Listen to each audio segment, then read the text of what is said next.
Okay, so we're continuing our football club history series, and we are staying in Switzerland for this video, and we're looking at FC Aarau.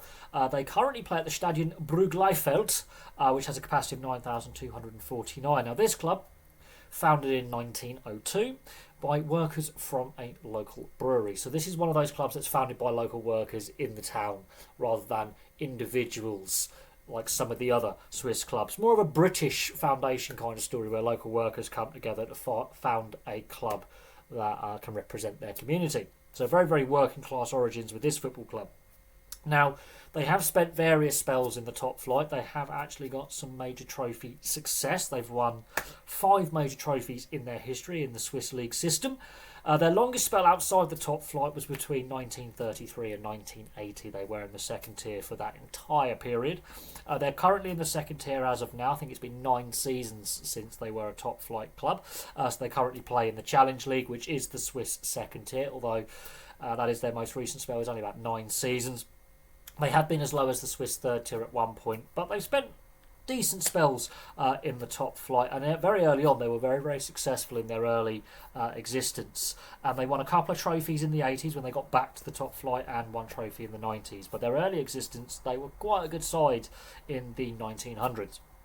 Now, the club narrowly avoided bankruptcy in 2003, and they came up with the idea to sell shares in the club to members of the public. They sold 15,100 shares for a total value of 1.5 million Swiss francs. That saved the club from complete and utter liquidation and extinction.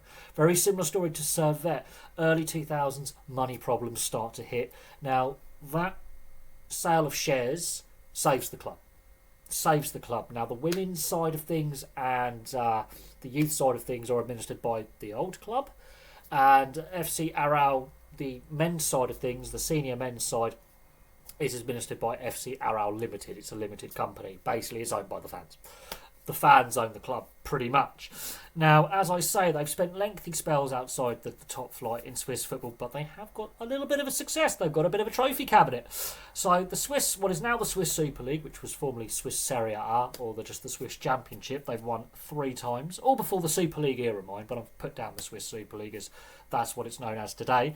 They won it in the 1911-1912 season and in the 1913-1914 season. So very early on in their history, they're a very successful club.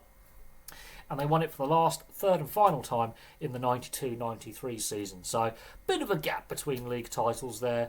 But, as I say, very early on, very, very successful club in their early days.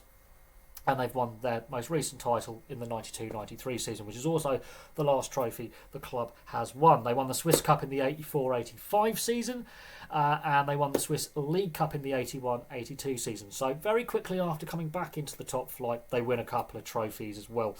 So not the biggest trophy cabinet, but it again goes to show that, hey, Swiss League titles are scattered around. If you actually look at the list of title winners, I think there's about 20 or so clubs in total, so many clubs have actually won the Swiss top flight, and then the Swiss Cup and Swiss League Cup, many clubs have won those competitions as well. So it's, as I say, a more competitive league than people realise, and FC Aarau in the early days were quite a decent side in the 1910s.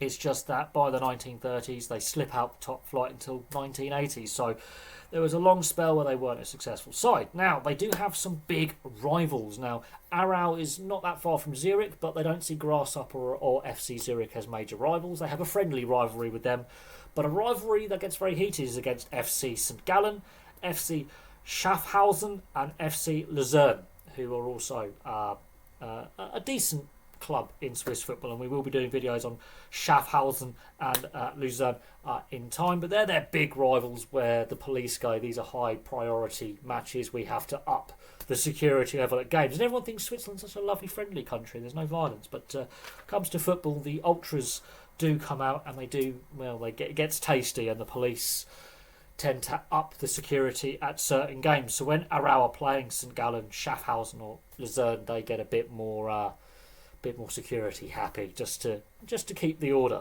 So there we go. There's a brief history of FC Aarau. As I say, they nearly went out of business completely in 2003 until an emergency sale of club shares took place, which raised 1.5 million Swiss francs to save the club. And again, very similar to Servette, money issues, near bankruptcy, near collapse.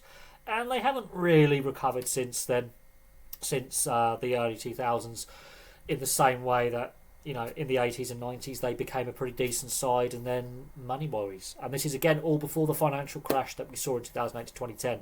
So a couple of Swiss sides that we've looked at so far have had money problems. But there we go. Thank you very much for watching. Place your thoughts in the comments section below. If you've seen FC Aarau play, or you've watched any Swiss football, I would love to hear from you in the comments section. I love doing these history videos. They are really, really interesting. And a lot of these Swiss clubs go back a very, very long way. Some of them have longer histories than some English football clubs that we see in the Premier League and the Football League today. Some of these clubs are more historical, going back further.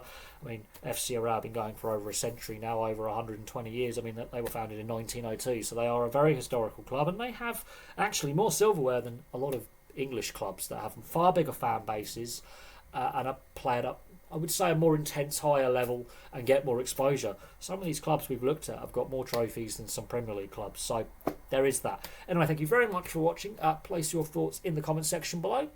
I'll have some more content for you guys very, very soon.